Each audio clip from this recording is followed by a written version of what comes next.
Hola a todos, bienvenidos. Hoy vamos a hablar de qué estrategias dietéticas podemos seguir para tener un mejor control del azúcar en sangre. Entonces, los puntos que vamos a ver, que vamos a hablar, son, en primer lugar, en qué situaciones es importante tener este control o controlar los niveles de azúcar en sangre, en qué tipo de pacientes nos puede venir bien. Luego vamos a hablar también de no solo la alimentación, sino de qué otros hábitos de vida pueden estar influyendo en los niveles de azúcar o en el control del azúcar en sangre. Vamos a ver también cómo se absorben los diferentes tipos de hidratos de carbono que encontramos en los alimentos, cuál es la diferencia entre unos y otros.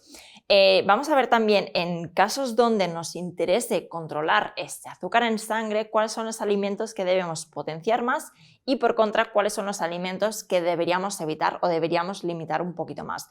Entonces, vamos a hablar también del plato saludable o del método del plato que nos puede ayudar muchísimo a controlar los niveles de azúcar en sangre. Y finalmente vamos a hablar también de estrategias dietéticas más nuevas o que pueden estar un poco más de moda, y vamos a ver si realmente nos pueden ser útiles o no para controlar los niveles del azúcar en sangre. Cuando buscamos diagnosticar una resistencia a la insulina, cuando necesitamos diagnosticar también una diabetes, con la diabetes tipo 2 lo vamos a tener muy claro con las glucosas basales, pero con una resistencia a la insulina, en la mayoría de casos, puede que únicamente con la glucosa basal no detectemos niveles suficientemente altos como para hacer un buen diagnóstico. Entonces es muy necesario valorar en analítica no solo la glucosa basal, sino también la insulina basal. Entonces, con esos dos parámetros podemos hacer un mejor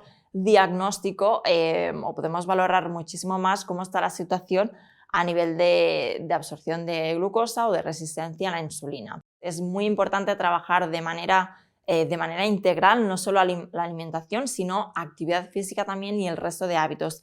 El descanso, cuando no descansamos suficiente, cuando durante la noche nos levantamos o nos despertamos constantemente, cuando estamos en situaciones de mayor estrés o de mayor ansiedad, esto puede alterarnos también las hormonas, y al final la insulina es una hormona, así que es de lo primero que se ve afectado también. Entonces hay que valorar también cuando nos encontramos con pacientes diabéticos o con una resistencia a la insulina, hay que intentar investigar un poco también cuáles son sus hábitos o cuál es su situación a nivel emocional. Es importante conocer cuál es la forma en la que se absorben los diferentes hidratos de carbono, y eso es importante también transmitirlo a nuestros pacientes para que ellos sepan también qué alimentos hay que escoger primero o qué alimentos deberíamos limitar un poquito más. ¿Cuáles son los alimentos entonces que nos interesa limitar?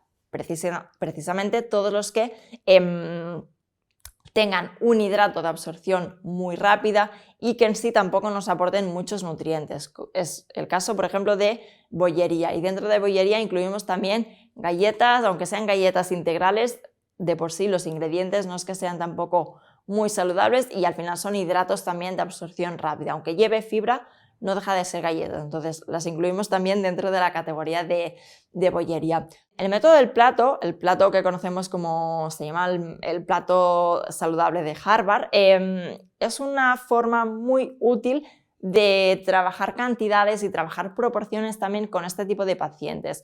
En sí es un plato que nos sirve para cualquier situación, es un plato donde la composición de los alimentos es la más saludable posible y nos ayuda ya no solo con los controles de azúcar en sangre, sino también en el resto de situaciones patológicas en las que nos interese controlar la alimentación.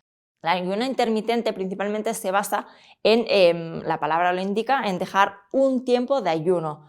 Puede ser un ayuno de 12 horas, de 16, pueden ser un ayuno un poco más largo de 24 horas, entonces es verdad que es una estrategia dietética que nos ayuda, que suele tener bastantes buenos resultados en cuanto a control del azúcar en sangre, de bajada de peso o mejora de la composición.